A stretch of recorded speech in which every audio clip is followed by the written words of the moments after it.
I'm Phil Ficsor, the practice doctor, and today we're going to talk about intervals.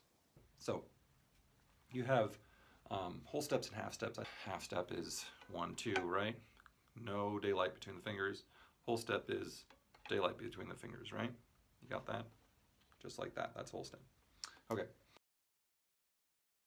A half step, if you put it on two adjacent strings, like the A and D string, right? 2, 1, 1, same notes, right? But now it's low first finger, very high fourth finger.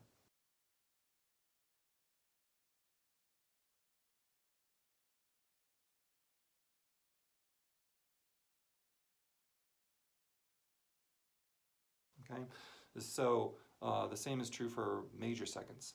Major second is, right? It's a big interval. There's space between your fingers. If I put this first finger where the second finger is, that's on a C sharp on the A string, right? High second finger on the A string. But I put the fourth finger on the D string. Again, the same notes, C sharp, B natural. Then it's not nearly as much of a stretch as the half step was. Okay, so inverse relationship means what was small in the half step is now big when you put it on two different strings. So that's a good thing to remember too. The thing to remember also about half steps and whole steps, however, is that you can say a minor sixth or a major sixth are also half steps and whole steps. I know that might blow some people's mind, but on adjacent strings, a half step is a minor sixth, right? And a whole step is a major sixth, right? My second finger's on the E string, first finger's on the A string, right? Now how we actually determine if it's a major sixth or minor sixth is very simple. You start on the note, on the first note, which you can frankly pick either note, and that's 1, and you count 1, 2, 3, 4, 5, 6. The spaces and lines all count as a step, right? So the space between them is a sixth. Now the quality between them is very important, right? Because this minor sixth and major sixth sound very different, right? So, well, they don't sound very different, but they sound different. So you need to determine which is which. So if you have a half step between them on the violin, it's a minor sixth. If you have a whole step between them, it's a major sixth. Easiest way to talk about what a fifth is that your instrument's tuned in fifths, right? That's not. So if your instrument's tuned in fifths, and you put your first finger down, let's say, on both strings, right? That's still a fifth, right? Right, and then you put your second finger right next to it, then that's a minor sixth. Simple, right? So we covered fifths, we covered minor second, half steps and whole steps, which also are known as minor seconds and major seconds. And then we covered sixths, which can come in minor sixths and major sixths, right? And now we get to the more thorny issue of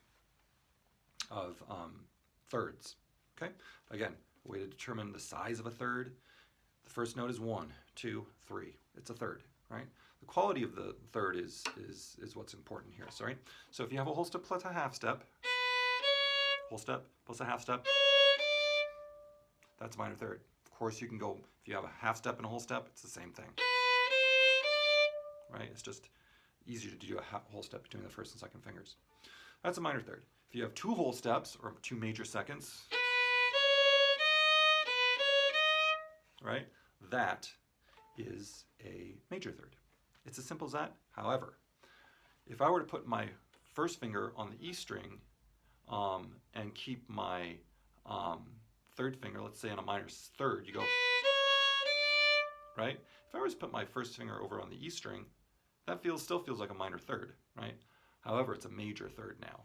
So you get what we call an inverse relationship between the major third and minor third, in that when you put your finger, one of the fingers onto an adjacent string or a next string up, your lower finger onto the next string up, it's going to flip to the other interval.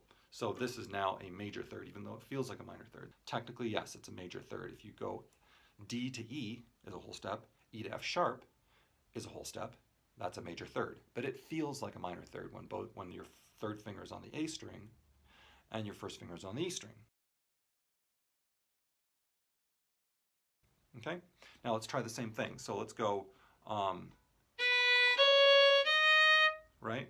That's a major third because there's two whole steps, right? B to C sharp, D sharp, two whole steps, right?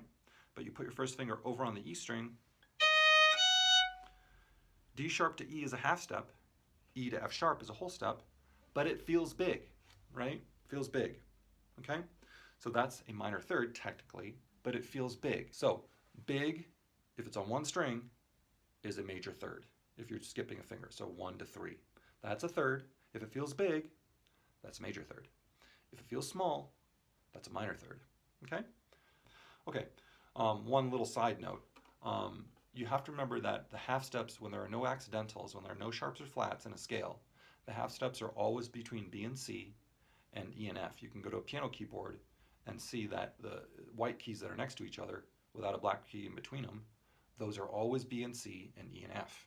Okay, that never changes. So jumping to sevenths, just to review here. So thirds, right, where if you have your lower finger on, or sorry, your higher finger on the lower string, in plain English, that's your third finger on the A string.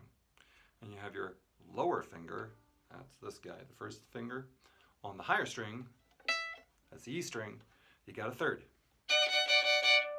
If you switch those, okay, you put the third finger on the E string, pow. You put the first finger on the A string, boom, you have a seventh, okay? Still feels the same.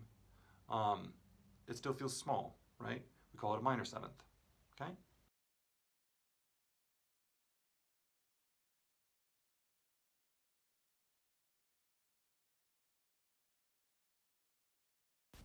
So I hope you enjoyed that overview of intervals. Now it's time to learn it. So good luck.